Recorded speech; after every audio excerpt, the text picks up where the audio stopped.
Welcome. Welcome to what, buddy? What is this? What are we doing? Welcome to Smoking the Snobby. God. All right. Hey, welcome everybody. Bienvenue. Benvindo. Hello. Bonjour. Guten Tag. Hello. Welcome. Hey, Aden, what's going on? What was all those multiple languages for? I told you I'm trying out the new welcome to the podcast. I'm trying a new one for me. What'd you think of this one? Yeah, but Multilingual. most people watch Pade. it or don't even speak any of those languages. So what? They can look it up. They can Shazam it. Shazam my voice to understand the translation. Okay. Give it to AI. Upload our podcast to AI and let it No, translate definitely it. not. Don't do that. Do you hear all that stuff about the commencement speeches in colleges with AI? They're like, oh, embrace AI, and everybody's Oh, booing yeah, them. we've been seeing that. Yeah. Yeah, a bunch of them went viral. There was one in UCF, actually. Was it? Mm-hmm. Can you imagine the tone deafness of like these college people? They're telling, all the news keeps talking about, oh, all the entry-level jobs are going away. All the corporate jobs are going away. And then they're going to these commencement speeches promoting AI. Oh, no. What a kookaburras, man. Uh-oh. Yeah. Do you think your generation is going to revolt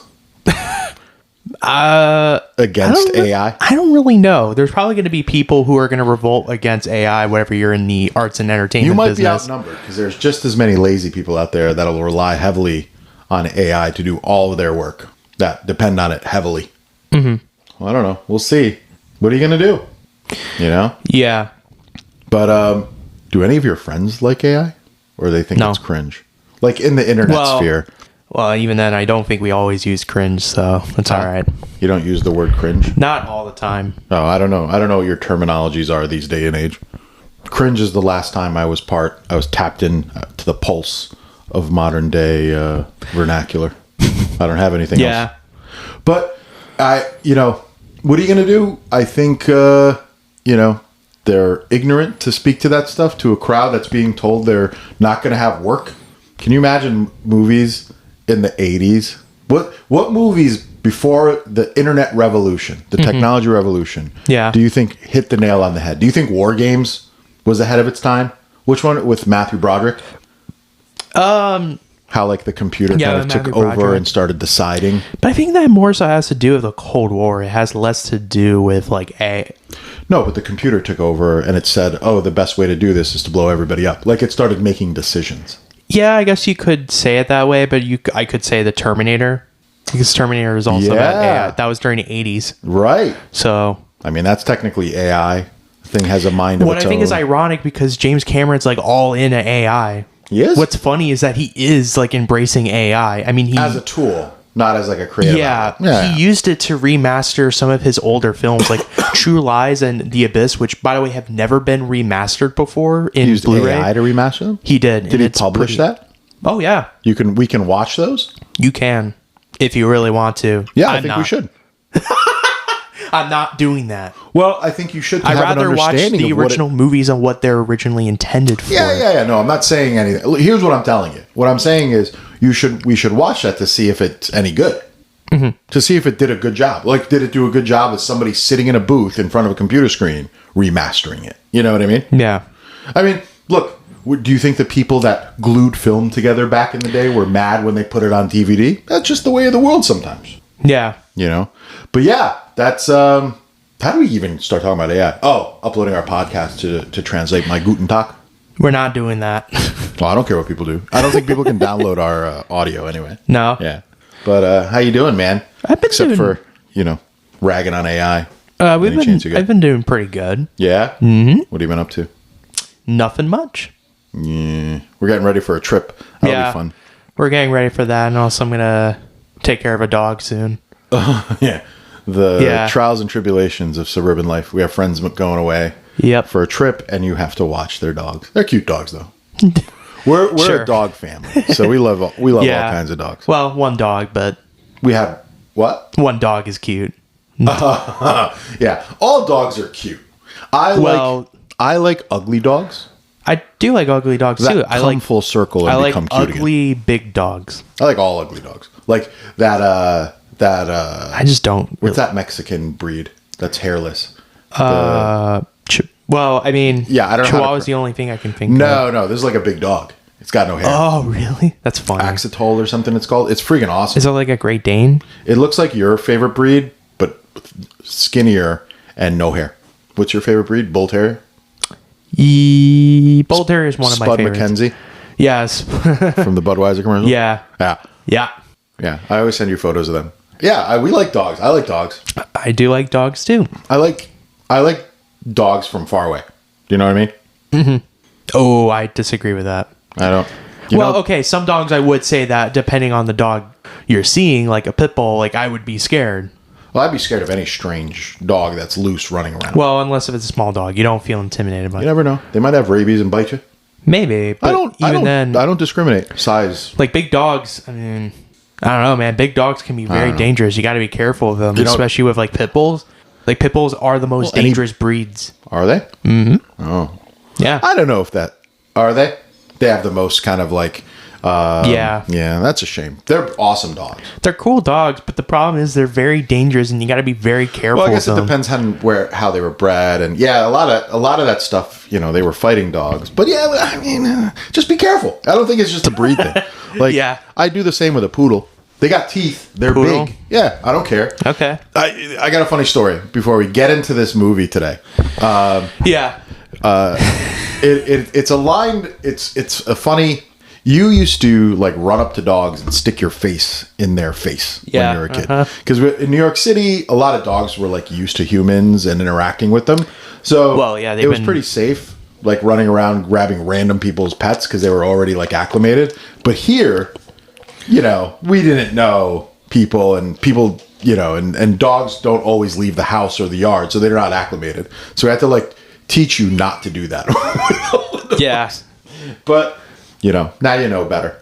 Yeah. Would you do that with a gorilla? I would have never. No, thank you. I don't even trust any monkeys to be next to, especially. Are you kidding me? I would never be be close to a gorilla. Like, You are heard you kidding that me? monkey in Connecticut, right? That Have you heard ripped the about lady's Harambe? face. Who? Harambe? Yeah, but that was a wild one. That was a wild gorilla. That wasn't. It was in a zoo. Yeah, but Cincinnati it's not domesticated. Zoo. No, it's not domesticated. Right. And I mean, don't get me wrong. Wild animals can't be domesticated, but he didn't have much interaction with children. This chimpanzee in Connecticut that ripped off this lady's face was in movies, was like interacting with people on a daily basis. Was it like in Congo or something like that? No, it was in Connecticut, in somebody's driveway. They kept it in their house. Thing loved everybody. Everybody loved this thing, and one day it just snapped and ripped that lady's face off. I wonder if that inspired Rise of the Planet of the Apes. Instead of Connecticut, it just takes place in San Francisco. You know what? That movie might one day be a documentary. Gorillas don't play. I mean, I'm pretty sure there has been documentaries about it. I'm assuming. Who's that lady that documented them for decades? Jane Goodall. Oh, Jane Goodall? Yeah. She did? No. She wrote and witnessed a war between different chimpanzee tribes. Oh, okay. I thought you were wait, what? She was documenting this woman from Connecticut? No, what? No. She was doing her thing in the jungles. Oh, in the jungles, yeah. In the jungles of Africa. R.E.P. Jane Goodall, by the way. Did she pass away? She passed away last year, I believe. I know we're late to the party here. Nah, what are you going to do? That's life. She was old. She wasn't young. Oh, yeah, she was definitely old. She was in her 90s. She witnessed and documented 2 different chimpanzee tribes. Wow, so it's like going to war. Like they'd invade and kidnap people and murder. It's kind of like the emu war, except it's not humans fighting the emus. I don't think the emus knew they were in a war. They were just attacking. It's just funny to think about, though. Would you mess with an emu? Absolutely not, no. They should make a movie about that. Somebody should make like a comedy like film. Cocaine Bear, but with maybe emu me. war. You should make a movie about emu war. Cocaine Bear was popular. Well, the thing is, Cocaine Bear was more like an exaggeration of it. Because that bear instantly died after consuming cocaine. It's nobody can, not even a bear can consume that much drugs and survive. Yeah. It'll just blow your heart up. Well, speaking of drugs, though. What are we talking about today? So we're talking Today's about this. You say it. I think I don't need to say it. You don't need to say it? Yeah. Well, I was asked to pick another movie today, and I'm going down. Hey, by the way. You picked this movie? Well, no, I made you think, hey, pick a movie. It better be good. Well, I'm on a kick. I think this year I'm going to pick a lot of movies that I grew up with that I really enjoyed watching. Okay. That I haven't seen in a while. And this is one of them. And really? Yeah. And me and your uncle would always quote a line in this movie. Oh, yeah? Yeah. Because Jimmy Smits, By the way, had a coolest horrible last accident. name, by the way. Oh, yeah. Great. Jimmy Smits. It's Yeah, just like the great. coolest like name imaginable. Yeah. And I love that actor. I love Jimmy Smits. He's really good too. I mean, we know my generation knows him as Bail Organa from Star Wars. Oh, he's in Star Wars? He's in Star Wars, Yeah. he plays Leia's dad. Honestly, I know him from this and West Wing. He was also in Dexter too. I didn't watch He Dexter. was one of the villains from like Dexter. He was like he was like the villain of the season. Oh, there's a line in the movie where he says the word sucker, but he says it in such a horrible accent. He's like, sucker. You know what it reminds me of? Do you ever seen that video of the NYU guy? No. He's like, you are no talent. You sucker. That guy. Yeah, that guy. I see him. Yeah. He's like yelling at the street busker. Of like NYU, he's like, you Right. sucker. Right. That guy's You using suck. that guy's using a Brooklyn accent. I don't know what the hell Jimmy Smits was doing in this movie with that sucker. Well, okay, I think it's because he's Cuban, right? I don't know what. I think he's Cuban, or I think he's No, I thought he was Colombian. oh, he probably is Colombian, yeah. He was He's Colombian. the Al Capone of But Jimmy Smits is born and raised in America, and he's trying to attempt a like Latin accent, right? That he's not from this country. So the movie we're reviewing today is none other than Running Scared. Running Scared, one of my favorite buddy cop movies from what, the 80s? From the 80s. Yeah. Yeah, it was definitely a movie from the 80s. You can definitely tell. 86. So It's definitely a film from the 80s. So now I think buddy cop films have been around for a while, but they were nowhere near as popular as they are now, especially with like Lethal Weapon. I think this may have kicked off that thing. I don't really agree with that. I say What Lethal happened- Weapon was really like the start. Was that before this movie? after Lethal Weapon was after Running Scared? Right, but I think there was enough. This movie was pretty popular back in the day. Really? Yeah. I mean, I guess It made $40 million in the box office. That's pretty good on a budget of what was it? It didn't show the budget, but it definitely wasn't $40 million. Oh, okay. It almost felt like they secretly filmed on the streets of Chicago. Or Key West. Or Key West. Yeah, like they secretly did It's like a Borat kind of situation. Yeah, where it's like, anything, but It's like, oh no. but no, this was very popular. This is one of my favorite movies growing up. Mm-hmm. There's a lot of like, I've never seen this film before watching it. I was about 9 years old when it came out. I probably saw it around 10, 11 years old. Oh boy. It's definitely an inappropriate movie for a 10 or 11 year old to watch, but I mean, there was no questions asked. You go and get the rental, and they wouldn't say, at least where we were growing up, they just hand you the VHS tape and you go watch it. yeah. Well, And we didn't see this in the movie. that's pretty much the way to go for most films, just kind of like renting a film from Blockbuster. Well, actually, I think, was this around when Blockbuster was around? No. Okay. No, I think Like Blockbuster, I think, was made in like the late 80s, I'm assuming. I think early 90s. A lot of times we would rent. There was like independently owned stores Oh, okay. that did it, but we used to rent from the grocery store. Yeah, because the 80s and 70s was really the start of like the VHS era. Yeah, Yep. there was the Betamax VHS wars, and Sony was trying to push the Betamax, but VHS won.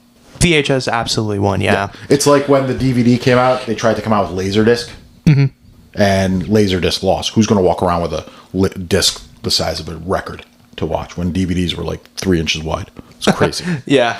But Betamax was just a smaller version of a VHS tape. I don't know why it didn't win the war. It was easier to ship and I stuff. had no idea about that. I don't know, maybe I'll look into it. You learn something new every day. So, But I remember we had a neighbor who got a Betamax thing, like a Betamax machine.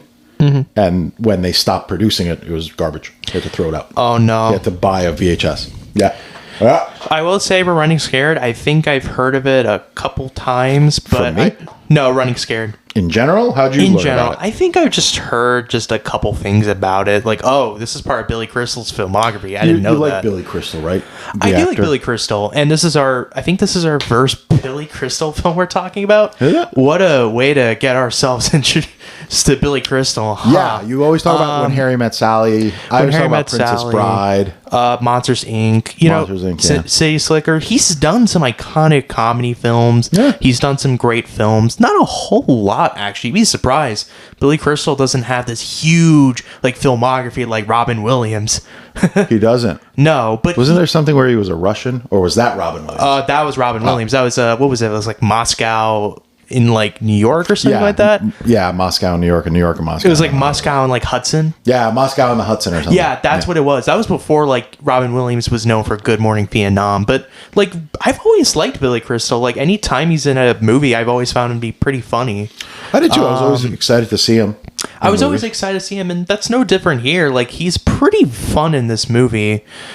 Even if I don't love the movie, it's kind of okay. Sorry. Yeah, I don't know why you think it's okay. I thought it was awesome. I think the best part of the movie is definitely Billy Crystal and Gregory Hines' chemistry. Yeah. Like, they're pretty good in the movie. It's not the most amazing chemistry in the world or anything, but I've always found it to be pretty neat. Yeah, you already know they're established partners. Yeah, So and it does a really good job of there was showing no that. build up to them being a great partner. No. They already were awesome partners that love and protected each other. I'm kind of glad the movie doesn't go this trope with most buddy comedies now where they hate each other at first and then they slowly like each other. Yeah. I don't know if I love that. I guess you could say Lethal Weapon was really the start of that trope. And I guess I can give it a pass there because it was new at the time. Yeah, Rush Hour, Lethal Weapon. Rush Hour does it in a funny way, though, so I don't really care. Yeah, because with so Rush Hour, Lethal Weapon. I do appreciate that Running Scared does try to do something a bit differently, and it does a good job of making them seem like they were friends from like 10 years ago, which I mean they quite literally were. Yeah, no, they were. They've been cops for 16 years, and they've been pretty much partners the whole time. It has a bit of the like buddy comedy trope where you have like the head of the police station being this really mad guy. Yeah. You know who that is? That's the dad from Clueless. Is he actually? Yeah. I did not know that. Holy crap! There's some actors in the movie. I'm like, wait, they're in the movie? Like Joe Pantoliano from Goonies, The Sopranos. Yeah, he's in it. And I'm like, wow, okay, this is just and the guy from Friends and Breaking Bad. Dan Hedaya. That's the guy, Captain That's Logan. The name? Yeah, Dan Hedaya. Really? Yeah, he's very much like the cliche kind of like captain you would see in so many films. He's the dad in Night at the Roxbury too, isn't he? He is. Yeah. Probably makes sense because the director of Clueless produced Night at Roxbury, so it makes sense. I love that guy. I think he's hilarious. He's funny, yeah. Yeah, I think he's like that guy too, but like I don't know really how to explain it. I think the story is fine. I'm not like I don't think it's bad. It's just kind of fine. It's the same as any other buddy cop movie.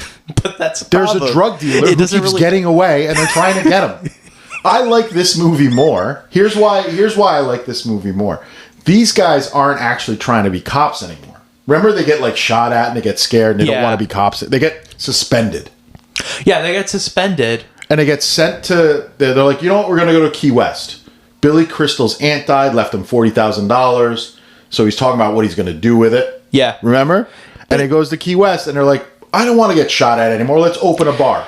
The problem is, like, even after that scene, they don't always talk about it. That's the problem. They don't... Yeah, they do. They talk about it all the time. No. Yeah. I didn't even... Did you not watch this movie?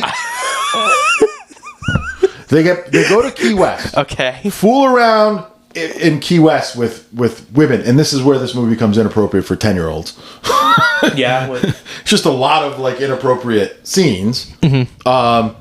The topless scenes, the love making, all of it. It's there. It's classic 80s stuff. It's just Spring Breakers. Yeah, it is. They're a bunch of guys in their mid-30s acting like Spring Breakers. That's bad. Yeah. Ooh. But it's hilarious watching their outfits were funny too. Yeah, their outfits were pretty funny. They're wearing like short shorts. For the people watching this, we actually live in Florida. Yeah, we do live in Florida. We're not opening a bar in Key West. No. Actually, I can't even do that because I'm not even the age to do that. You can. You can open a bar. Really? Yeah. Even at 19? You just can't serve it. Oh, yeah, it's true. You can own the building, but you I don't can't think serve we've it. ever been to Key West. No, we haven't. It's far, man. Is it really that far? Yeah, and there's a beach 40 I thought miles it'd be away. like next to like Tampa or something like that. No, it's all the way at the bottom, past Miami, all the way. It's just near Palm Beach. No, it's not. It's near Cuba. Oh shoot. Yeah. Why would I travel 6 hours to go to a beach when there's a beach at 45 minutes from here? It's True. a peninsula. There's beaches all around us. What? The ocean's the ocean. But these guys go there, have a great time. It's classic 80s music being played throughout the whole thing. Yep, this is definitely a very 80s soundtrack. Oh, yeah, it's great. Freaking great. You can definitely tell. And there's a lot of action.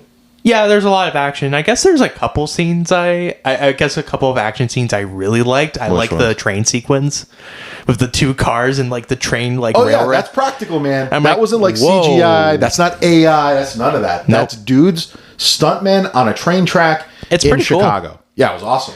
It was.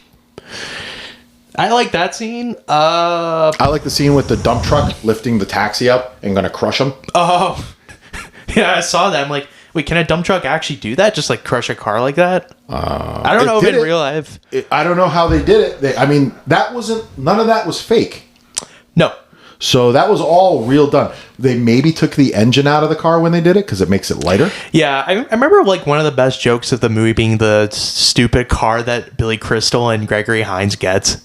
Which one? The one from the guy from Friends. Who, by the way, this is the neighbor from Friends. Oh, yeah, that guy. Also, he's in Breaking Bad, too. Is he? I liked him in Friends. He was funny. He was funny. He's like, that's my cat. Give me my cat. He's basically playing the same character, and he's also in Billy Madison, too. Is he in Billy Madison? He was the assistant to... He was like the friend to Bradley Whitford's character. Oh. The guy from West Wing. Yeah, yeah. Oh, I don't remember him in that. Yeah. I remember him from Friends. But yeah, he builds him a taxi. Yeah, he builds him a taxi, but it's like bulletproof. Actually, that's like the best car in the world. The problem is that like you can't roll out your windows. Yeah, you can't roll down your windows because it's bulletproof. And I'm like, okay, that's funny. Right. I like that joke. Yeah. And then he said not to mess it up, and he backs up into the Trans Am from the Firebird from Smokey and the Bandit. Yeah. That Firebird is also in this movie too, which is awesome. Oh, cool. Yeah. So it's all of those things wrapped in one. This movie's awesome. Yeah, this is cool. It was a cool movie. It's only like an hour and 40 minutes. You can definitely feel... Well, okay. It definitely... To me, it felt a bit longer than an hour and 45 minutes. Why? Because for you... What didn't you like about this movie? I don't think anything's really egregiously bad. I'm just like, yeah, everything about it is fine. It follows a formula. It's exactly that. It doesn't follow formula. It is the formula. They created but that doesn't always mean that's a good thing, because it kind of makes the film not really all that stand out to me. It didn't exist before this. Like, what buddy cop movies existed before this? Well, there was this one film with Alan Arkin and Peter Falk. The Outlaws, I think it's called. Like the In-Laws. Oh, I don't know. I think it's called that, like during the 70s. But seeing as that I don't know that, it doesn't exist to me. What do you mean it does? I mean, it's there. What other famous buddy cop movies? See, and this is what I think. I think people attribute the buddy cop movie genre starting with Lethal Weapon. Yes, with Lethal Weapon. I don't believe that. It started with Running Scared. I don't believe that. It started with Running Scared. It's the buddy cop movie. I guess you could say I would say Lethal Weapon popularized it. They weren't friends when that movie started. They had to become friends. Yeah, with Lethal Weapon, yeah, that's true. Speaking of Lethal Weapon, but the thing is that like okay, yeah. My thing is, I don't think the characters are that interesting to me. Billy Crystal and Gregory Hines' characters on their own, I don't find them to be particularly interesting. It's kind of just the same shtick you've been seeing in a lot of buddy comedies. What are you talking about? Buddy cop movies. Gregory Hines is a single guy, bachelor, living in Chicago with this awesome motorcycle in his thing. Okay, that motorcycle is cool, right? But I don't find that particularly interesting to me. He doesn't want to die. He wants to be, but they also want to be good. They want to provide value to their job. I guess they had decent enough character arcs. They're deep enough. Mainly with think. Billy Crystal's character, I think has a pretty decent character arc, even if it was a bit predictable. His character's very insecure. He's very, I think, scared of changing. He's the one that was pushing for the change. What I think he's afraid of is having no value in the world.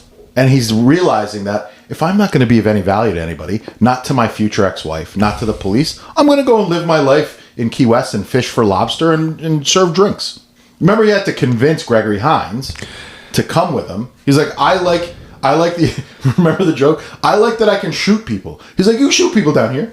He's like, every once in a while we'll shoot people, no problem. I think ultimately these guys' lives were upended when they were shot at. They botched the capture of Jimmy Smits. Yeah. They got the guy from they got Joey Palantino. Yeah. Snake killed, right? Yeah.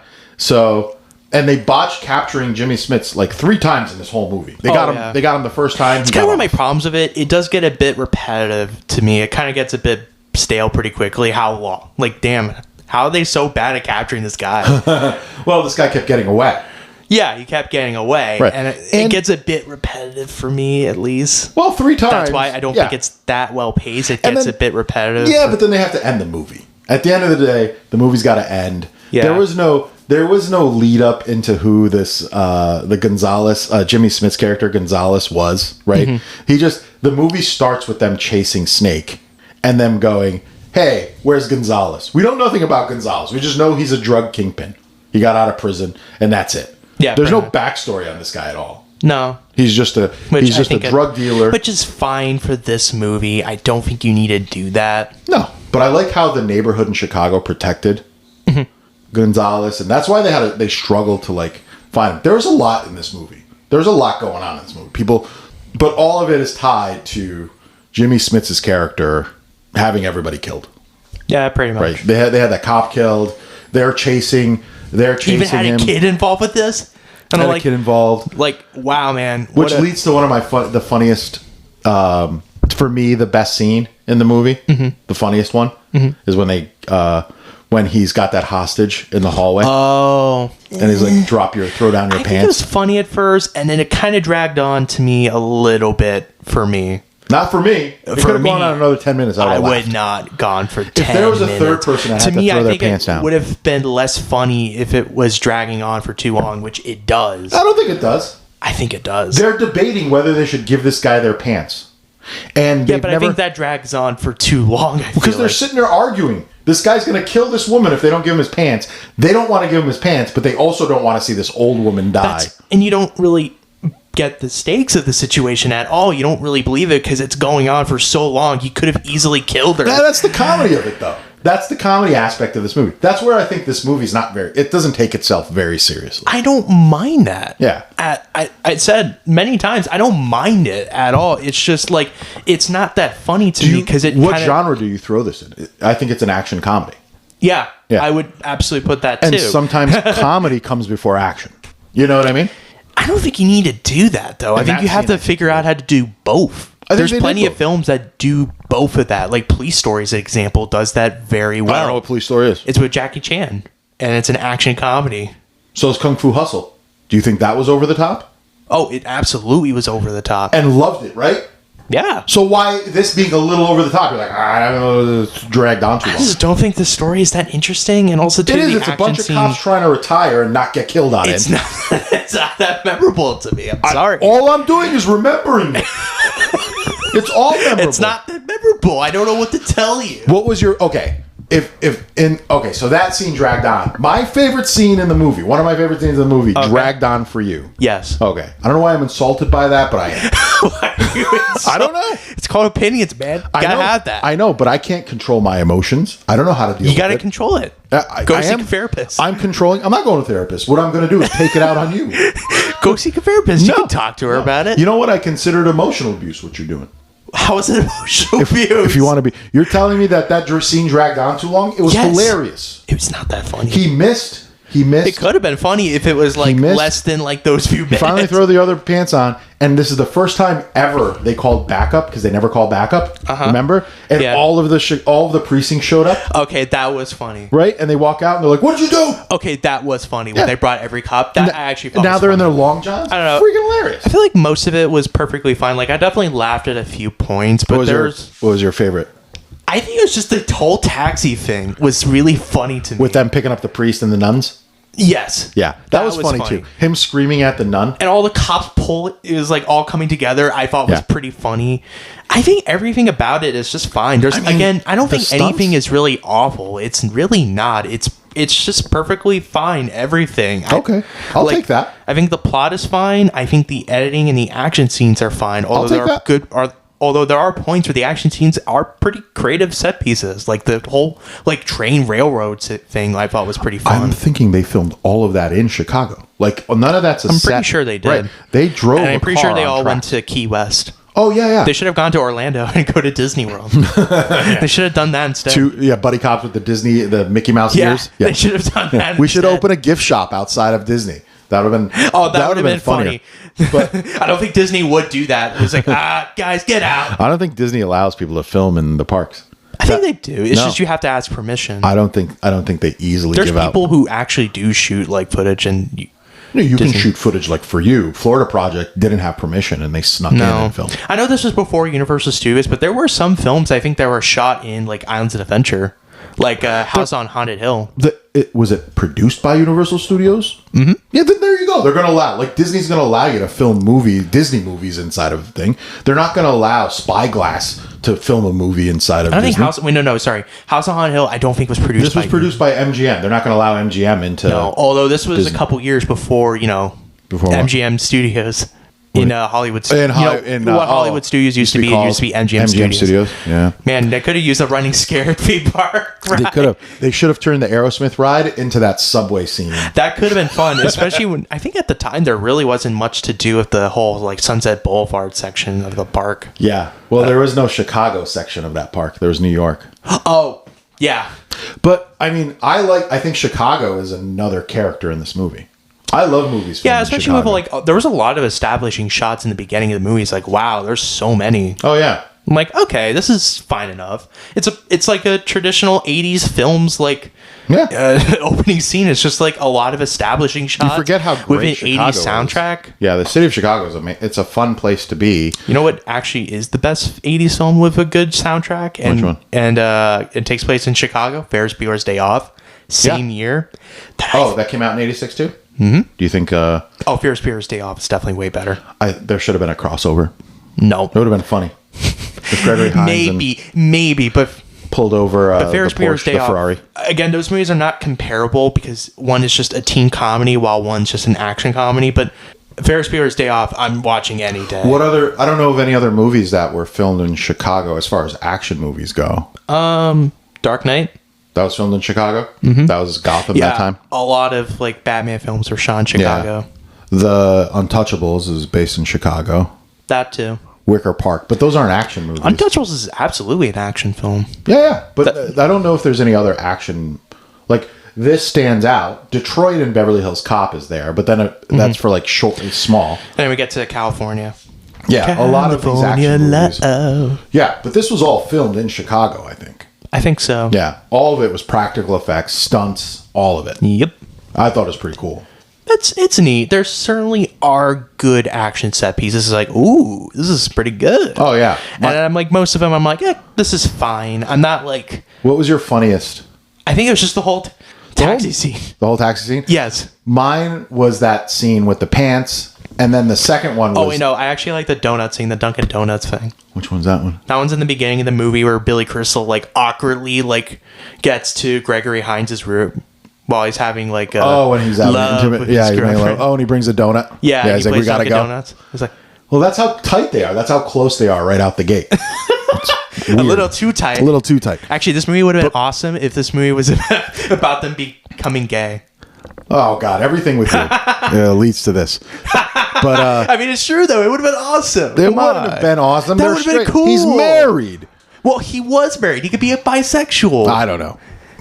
That's for a modern day. You can make a modern day version of Running Scared and do it. But in the 80s, in that scenario, it's not going to happen. The other scene that I thought was hilarious, like in the taxi scene when they have the priest and the nun. Yeah, I thought that was fun. Cursing them out, yelling at them. Oh, yeah, and they were yelling, and they were like acting so innocently. Right, because they genuinely were innocent. Yeah, they were, because they had no idea what this guy did. Right, they just know that Jimmy Smits' character donates to their charity. They don't know who he is beyond that. If this is Jimmy Smits' first movie, and I will say... He's kind of fun in this movie. There certainly are points where he's genuinely intimidating, like when he like captures like Billy Crystal's like wife, Does he his play ex-wife. A good villain though? I didn't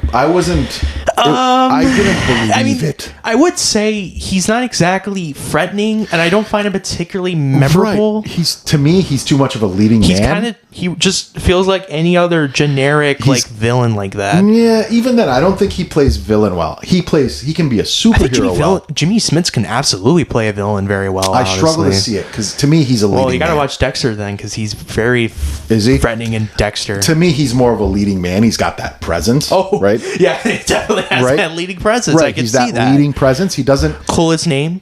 like Harrison Ford. Right. There's cool this names. He's got a cool name. Jimmy He's got, Smits. when he was in West Wing, he had that presence, that presidential presence. Was he like played a guest star in that show? No. He pretty much was in the last 2 seasons. He was. He was running for president. Oh, really? Yeah, so he replaces what's his Martin name? Sheen. Martin Sheen. After his 8 years, he becomes the president. Oh. So okay. But in this movie, it was hard for me to picture him as a villain. Right. I think there certainly are actions that show, wow, he's actually threatening. Yeah, but my problem with it is that you don't really get a lot of screen time with Billy Crystal's like ex-wife. Why? In order for me to really care, like, oh no, he's capturing her. Oh no. Yeah, that was rushed. How? What am I feeling? Is like, but still loves him, and it's very flimsy, and it's kind of all over the place. And I'm like, I don't really believe that they feel like a couple, that they were once a couple. They kind of just feel like just friends, just being sarcastic with each other. Yeah, again, that's what it felt like to me, at least. I mean, she was needed in the end, right? She was a plot device. She definitely was a plot device, but she barely had any screen time throughout most of the film. Right. That's kind of my problem with the pacing a little bit. It's not the worst, but it's like... You know what I thought of during this movie? Because she was kidnapped by Gonzales in the end, right? That's where they went to go fight him and in the tower. You know what I miss in movies? What did you miss? Uzis. You don't see them anymore. Uzis? Yeah, the guns they were using, the little guns, they're automatic. Oh, they're called Uzis. Yeah. All over the place. Every movie had Uzis in the 80s. Really? Yeah. And then all of a sudden, Uzis just stopped existing. I don't know what happened. That's probably what it is. They just stopped existing. No, they didn't stop existing. They stopped existing in movies. They were always like the villain's choice. It was a drug cartel. It was a gang. It was a terrorist, militants, whoever the. We're especially getting a lot of movies about terrorists. Huh? We're especially getting a lot more movies about terrorists. There's a lot of them out there. I don't think we've reviewed any, have we? I don't think so. No, I don't think so. I mean, True Lies. We got to watch True Lies then. That was before 9/11, so yeah, who cares? It's still about terrorists. I mean, it still is now. But see, all the antagonists in the 80s all had Uzis. They're gone now. Like if you watch New Jack City, Uzis. Mm-hmm. If you watch Boys in the Hood, Uzis. If you watch, any movie that takes place in the 80s or the 90s, Uzis everywhere. Mob movies, Uzis. Terrorist movies, Uzis. I miss Uzis. I mean, I don't care about it. Sorry. Of course you don't. You're not from that generation. What do you mean? I'm just like, I never really thought of it until you said it. Look up Uzis on your phone when you get I thought done you were with going to say, I miss the movies when they were. No, I just miss Uzis in movies. I was like, I miss the movies when Columbia. Did you honestly think I had any? There's like some deep thing I was thinking about. I was thinking you were going to go that far. I was like, there was a time when we had movies that weren't woke. It's just garbage. funny watching the different guns progress. Now it's like big AR-15s and like big machine guns. I thought you were going to say, these movies have gone woke. This is garbage. This is bad. I like woke. I don't mind woke. I don't mind it either. I was thinking you would go in that direction. I don't like woke for woke's sake. You know what I mean? Mm-hmm. Like I'm fine. Even though with we woke. just had Aliens in 1986. And what? Aliens, like Sigourney Weaver with No, Ellen I'm not Ripley? talking about like in modern movies. Sometimes they just insert progressive things for the sake of doing it without any context, and you're going, I don't understand. Yeah, sometimes they'll do that. A lot of Disney films do that all the time, and they barely have any. I don't have a problem with it as long as it makes sense. But again, I don't. If something, if the movie's an action movie and there's a random progressive storyline in it, fine, I'm okay with that. But yeah, I don't care. I remember we were selling reviews for Running Scared, and they were like really harsh, and I'm like, I don't think it's that bad. I think it's fine. Yeah, people were. I don't know. People are people, man. People get. I wonder if Roger Ebert gave this like a. I think I have Roger Ebert's. You do? I think so. Oh shoot! Yeah, we were using Rotten Tomatoes once again. He was kind to it because he was a writer for the Chicago Sun-Times. So was he? Yeah. There's a funny review out there. Roger Ebert liked Cop and a Half. Which one's Cop and a Half? The one with Burt Reynolds and like a kid, you like a little like. You know what? Maybe this guy just understood the movie. A movie is made to entertain. Well, okay, he did say Christmas Vacation was bad, so that automatically makes him a bad reviewer. What? Yeah. Why? He just didn't find it to be funny. That's it. As long as a movie's entertaining. But that's just him. He doesn't really find Christmas Vacation entertaining, and that's his opinion. I don't find movies that are steeped in too much reality to be entertaining. So for me, I don't like those movies. Mind when films are like that at all. I like movies like this that are just fast paced, get to the point, You know, it's not about blowing things up, but there's action. It keeps you engaged. You're entertained. There's jokes. It's funny. There's a happy ending. I like happy endings. Just depends on the story, I feel like. I don't know. Like, wow, I need the thing to have a happy ending. Would be... Yeah.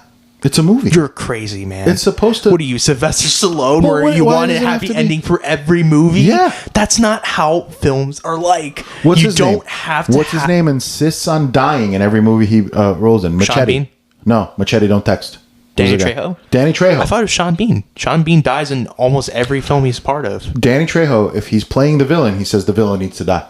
I need to die if I'm playing the villain. Not every films are The like bad that. guy has to lose. Sometimes I don't mind when movies are like steeped into reality. I think that's fine. Nah. What do you mean it's not fine? That's what documentaries for. And the news. That's what the news Documentaries is won't for. do it like that. We talked about Casino, and that movie is steeped into reality. Did that have a happy ending? Well, unless if you want to But that interpret movie- it that way. That movie isn't about a happy ending because there isn't somebody trying to. Because it's They're all grounded in bad reality. people. Right. Yeah, because they're not good people. Marty Supreme. That's an ambiguous But ending. these cops are that good depends, people. That depends on how you think of the movie. But these two are good people. Well, that movie, I'm fine with that. It's a fine ending to a movie. Right. That in that context, there is no there doesn't need to be a happy ending. It's entertaining without it. But in a movie like this, with Running Scared, where it's two cops chasing a villain trying to bring down the bad guy, and if they lose to the bad guy, I think it's stupid. They gotta win. Yeah, I mean, the movie...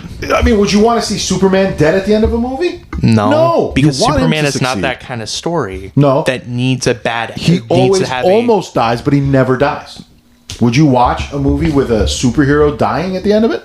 There are superheroes that do die at the end. Endgame? Well, because Endgame is a conclusion to that saga. So I guess that makes sense. Oh, with Iron Man dying? Yeah. That was sad. Yeah, but it's sad. But that's because that they were paying off every moment that they've done with Iron Man. That was a happy ending, too.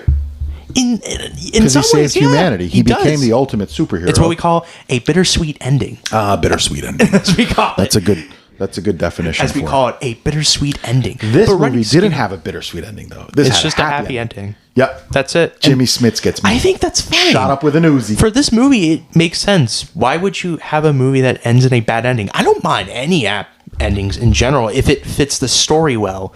There's so many stories out there that have bad endings that I love. Seven?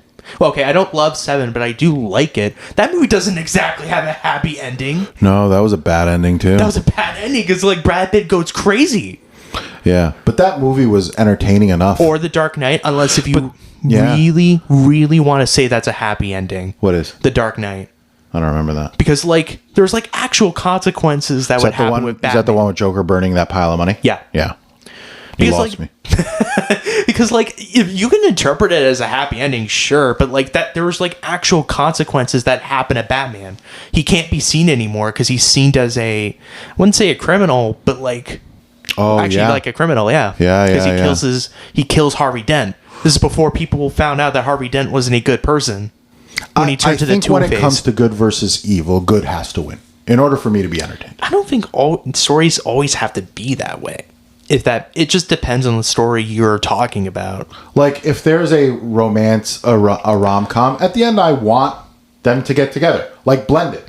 I wanted I think that's to fine. get together. I think with Blended, it's fine. It's a rom-com. And then you got movies like what's that movie with Or When Harry Met Sally. Did they end up together? Yeah. Oh, I don't remember. It's a rom-com, of course. Right. But what was that movie that you liked with Kylo Ren and Scarlett Johansson? Marriage Story. Marriage Story. That doesn't have a happy ending. I was Yeah, pissed. because that movie's about a divorce. Yeah, and then But because the movie's about a divorce, why would they at the it should end... be called Divorce Story. Not Marriage Story. No. Because it's deceitful. Why? So you're saying it's clickbait? Yeah, it was clickbait. Running Scared man. isn't clickbait. Oh, yeah. I mean, They're running scared. Because they want to quit and go to Key West. Although I wish the ending showed them at Key West. Free, I wish there was. ride it out on I wish me. the ending showed them at Key West. They didn't go, remember? They decided they're not going to go. Then what was the point of showing Key West in the first place? Because the whole premise of the movie was them to realize that they love what they do and they don't want to stop doing it. I think that was the goal. Maybe that's what it is. Yeah. They're like, what the hell are we going to do in Key West? But even then, I never really felt that. It kind of felt Remember they're all walking abrupt to away me. after killing But Jimmy that's Smits. like at the end of the movie, though. They're like, oh, you guys want to buy a bar? Yeah, but that still feels abrupt because like none of it feels build up. If you're asking me, yeah, to me the real happy ending would be them with his wife and Gregory Hines' girlfriend in Key West slinging drinks. Yeah, and it's like, oh, what dentist? Yeah, what dentist? yeah, what dentist? The girl. Yeah, Gregory she's like, Hines' oh, I completely forgot about it. That's kind of my problem with it. It kind of feels very abrupt and feels very rushed. It's, oh, we gotta have the ex-wife liking him at the end because he saved her. Which, sure, why not? I didn't get that either. Who was your favorite character in this movie? Oof, I like the taxi guy. You're like, he isn't in it much, but yeah, he's good. No, I like Snake. It just reminded me of that one character. He just reminded me of his character from Breaking Bad. That's why. Yeah. I like Snake in it because his job was in Breaking Bad was like crushing cars. Oh, was it? And this one, he's building them. He's like building them. So I'm like, okay, that's funny. Billy Crystal was also funny in the movie too, which I guess that's expected. Billy Crystal's usually pretty funny. Yeah, I like Gregory Hines in it. Gregory Hines didn't do a lot of movies. He was in a lot of films in the 80s, and then I think when we got to the 90s, he wasn't doing a lot. I think he got sick. I think so, but he was in the Tap movies. He was in Muppets Take Manhattan. He had a cameo in Muppets Take Manhattan. That's awesome. He was like the jogger with Miss Piggy. That's awesome. In Muppets Take Manhattan. Yeah, he was kind of up and coming. I don't know what happened to him. I don't really know what happened either, but I don't think it was like he was a bad person. I think it just came down to just... Right. The times are gone, baby. Right. It's like a Corey Feldman and Corey Haim situation where I think after the 80s, they stopped becoming relevant. Yeah. It's like, uh-oh. And then Billy Crystal... It's like the Hollywood spits you and shoots you out. That's the way it goes, man. That's the nature of the business. That's the reality. Billy Crystal didn't do a lot of movies too, right? After he did plenty of movies after that. He did this is 1 year later he would do Princess Bride. He would do When Harry Met Sally. He would do the City Slicker films. He was in Mr. Saturday Night. He was in the Analyze movies. Oh, that's right. Those are funny movies too. Maybe we should talk about those movies at some point. Yeah. And of course, he played Monsters Inc., which is probably his most iconic film. For your generation. For our generation, yes. Yeah. And then he did like Howl's Moving Castle, and then he didn't really do much after that. Does he still do stand-up? I don't think so.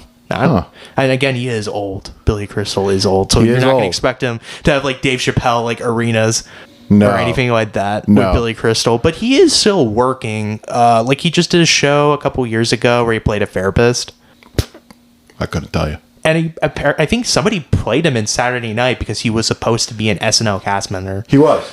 Yeah, he was. But he quit. Well, he later on became an SNL cast member, but that was like during the dark age of SNL. Right. Like the mid-80s. But he I don't know. I don't think I liked his acting in it. I liked all those guys are like he's pretty good in it. I like Snake in it. I like Joe Palatino. I think Billy Crystal just plays insecure characters very well. I mean, a little bit neurotic. His neurotic, which is much better than like Woody Allen neurotic, but Yeah, no, Woody Allen. Woody Allen's like creepy neurotic. This guy, he's actually funny. Yeah, Billy Crystal's like, or Albert Brooks too, energetic neurotic. You know what I mean? Yeah. He's like, it's like very obvious he's a New Yorker. He's not exactly. He's like a guy from Chicago. Right. I thought overall this movie was pretty good. This movie was fine. I had a great time with it. I had a perfectly fine time with it. I don't think I'm going to think about this movie much. Don't. I'm gonna watch. Again. It's one of those movies. If I see scrolling, I'm watching it, man. All right. I'm gonna tell Amo Krikor about it too. You should probably tell him about it. So long, suckers. Sucker. Yeah, he doesn't say it like that. He goes sucker. He like rolls the R. But you know what? I give this movie an 8 out of 10 Smokies. That's how good this movie was. Wow. Yeah, it was a good movie. This was okay. So for me, it was a fun movie to watch. I would rate it a 6 out of 10. He's giving, but for people who are not seeing us right now, dude, he is like giving me the death stare. The stunts, the soundtrack, the cinematography, all of it was fine. It was like any other film I've ever seen.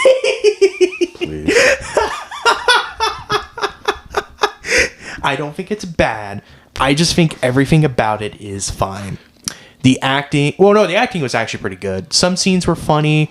Some of the writing was fine. The story was fine. Everything about it was fine. I had a decent time with it. What was the rating you gave Train Dreams? I think an 8 out of 10. Get out of my face. Why is that? again, those movies are very different on what they try to achieve. Movie. No entertainment, just sadness, just utter sadness. That's what the movie is. There was joy in this movie. There was joy when Jimmy Smits died. That's on you. There was joy when he caught that lobster in the Keys. You like one specific type of films and ones that just make you happy. I like what all other movie is there where two guys in crop tops win roller skates, sign a bank loan, and walk out all happy? No other movie's going to bring you that.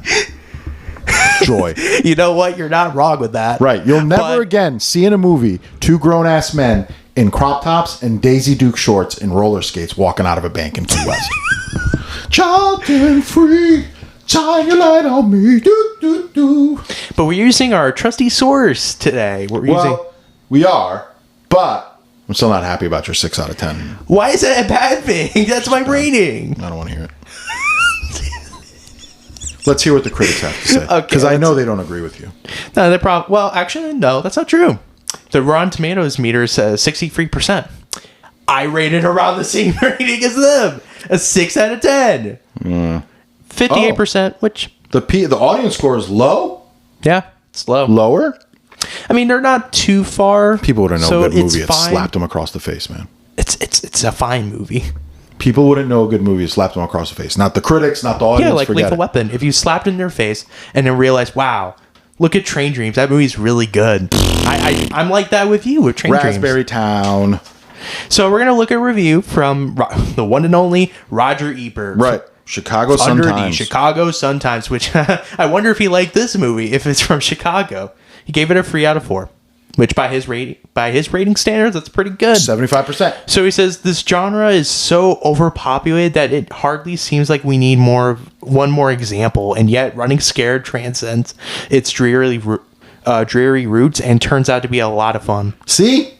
I don't understand overpopulated though. I don't remember any buddy cop movies. I think this was really the start of it. I feel like with Running Scared was really the start. There must have been like lower budget ones of it that probably didn't make the thing. Yeah. I mean, this was at a time when we were still getting a lot Roger Ebert liked this movie. Like action comedies. I think that's what he was referring to, like action comedies. Oh, okay. Because, you had Beverly Hills Cop and every film was trying to be like that. Was that before this? Beverly Hills Cop was like 2 years before Running Scared. Beverly Hills Cop was awesome. Beverly Hills Cop was good, but that's mainly because of Eddie Murphy. Yeah. I was watching the AFI honoring of Eddie Murphy. Oh, you did? Yeah, today.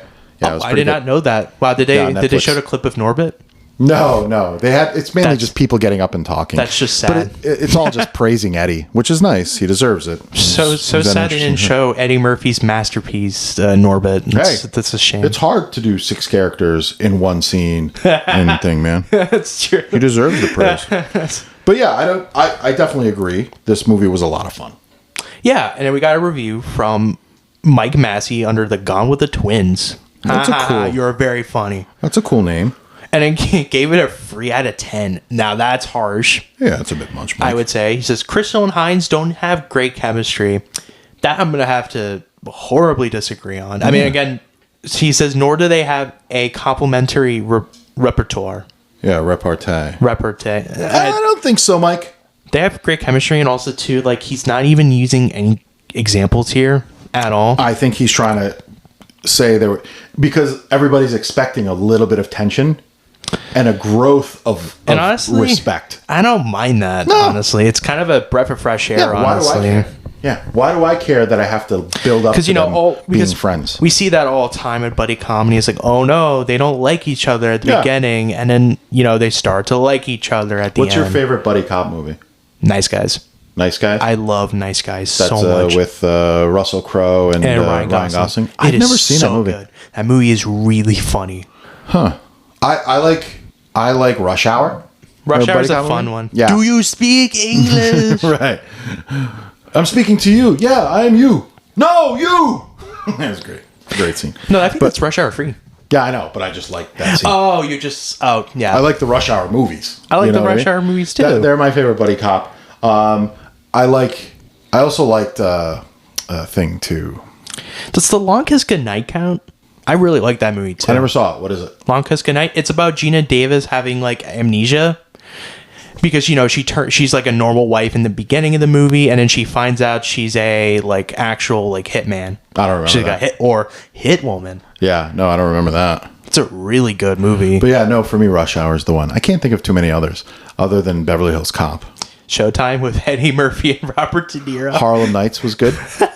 with Eddie Murphy and Richard Pryor. Yeah. So, wow. Okay. So that's, I mean, some of these people liked it, some of these people didn't, which, again, I don't agree with the ones that didn't because they're crazy. But let's see what the audience said. So, some random dude gave it 3.5 stars. Again, tied up to 3.5 out of 5, so that's more towards my rating. Yeah, more skewer to yours. Obviously, mine is right. But, you know, Hines, when he was the next big thing. Crystal on the verge of stardom. Terrific film, well paced and brilliantly written. Brilliantly written is a stretch. That's absolutely a stretch, and well paced is definitely a stretch too. Right, the sort of movie that you will love immediately after watching it, then forget about it for years before loving it again. That's pretty much a good summation of it. Well, okay, I would forget about it years and years. I would just forget about it. But if it shows up again, you'll watch it again. Not really. See, for me, I feel the last sentence sums up. I have fond memories of this movie, and then I rewatched it, and then I realized I loved it again. I didn't feel the same way about some of the movies I've rewatched. Right? Yeah, like we did this for Misery. Yeah, Misery I remember loving when I was younger, and then watching it again, I'm like, I don't love it as much. I mean, you do like it still. I did like it, but I didn't like it. I left this movie feeling the same way I did when I first watched it. I was thoroughly entertained. It was a lot of fun, but, you know, what are you going to do? Alan G gives it a 0.5 star. Alan got on the internet. He was so mad for having been put through this movie. And he has a Ghostbusters profile picture, by the way. Profile. So cool, by the way, except your ratings. 0.5 star. Lousy buddy movie. Very disrespectful of police. What does that even mean? Is he a police officer? I don't know. But tell me, what scene in this movie was disrespectful to police? I think Alan should do... You ever seen those like breakdown videos where they like a guy's like a specific career, like, you know, like a chef, and he's like looking into scenes about being a chef, and then they break it down what makes it accurate. Real, this is not real. Yeah. So Alan should do that, but for this movie specifically, it says, why is this movie so disrespectful to police? Well, let's break it down. They get suspended. What did they do that was disrespectful to police? I guess just the fact that none of them are corrupt. Sarcastic, maybe? No. And police officers are not always like that. I don't know. Maybe it felt like they didn't take their job seriously. These guys took their job very seriously. Yeah, true. They weren't corrupt. No. They always did what's in the best interest of catching the bad guy. All of them. Was there one cop in this movie where like, man, that's a bad cop? They all were doing their job. Yeah. Even the guy that said, remember they had to go get the cocaine from the evidence room? Yeah. Where he's got to get like 13 pounds of cocaine, and he's like, I can't give you this. I got to talk to the captain. Maybe the part where they lie to that evidence guy and Billy Crystal's acting like the captain, right? Give him the cocaine. Give him the cocaine. Okay, that was funny. I like that scene too. Right, that scene was good too. Maybe that, but But that guy was even like, I'm not doing this. I can't give this to you until your partner comes. I forgot to mention, I like this one scene at the end of the movie where they were like, wait, who shot Jimmy Smits? It's like, I shoot him. Yeah, I shot him. You shot him. Yeah, maybe that's... I don't think there's anything in here that gives police a bad... What did he say? Is disrespectful to police. That's the craziest thing I ever heard. He doesn't even say anything. I don't think he watched the movie. I don't think these people watch the movie. What's a movie that's like disrespectful to cops? I can't really think of a good one. Mobland. It's all corrupt cops. Like the show? No, what was that one with Sylvester Stallone? Oh. Copland? Oh, Copland. Didn't we review that movie? We didn't. Dude, we watched it. Well, we were supposed to. I think we mentioned that in our Jay Kelly review. Oh, we did Jay Kelly instead? Mm-hmm. Jay Kelly was a better movie. Copland was bad, but Jay Kelly was worse. Copland was not bad. Oh my God, Sylvester Stallone. It was a good movie, but I didn't love it. Stick to what you know, buddy. He was pretty good in it. Yeah, he was as good in that as the other cop with the long hair was in this movie. Okay, that's a stretch. Shine free, shine your light on me. You are the magic. You're right where I wanna be. I'm not smiling. It's a great soundtrack. It's fine. It's a 80s soundtrack. Ferris Bueller's Day Off. All right, we better stop this episode before we get gets a little out of hand. Thanks everyone. Have a good weekend. Arrivederci.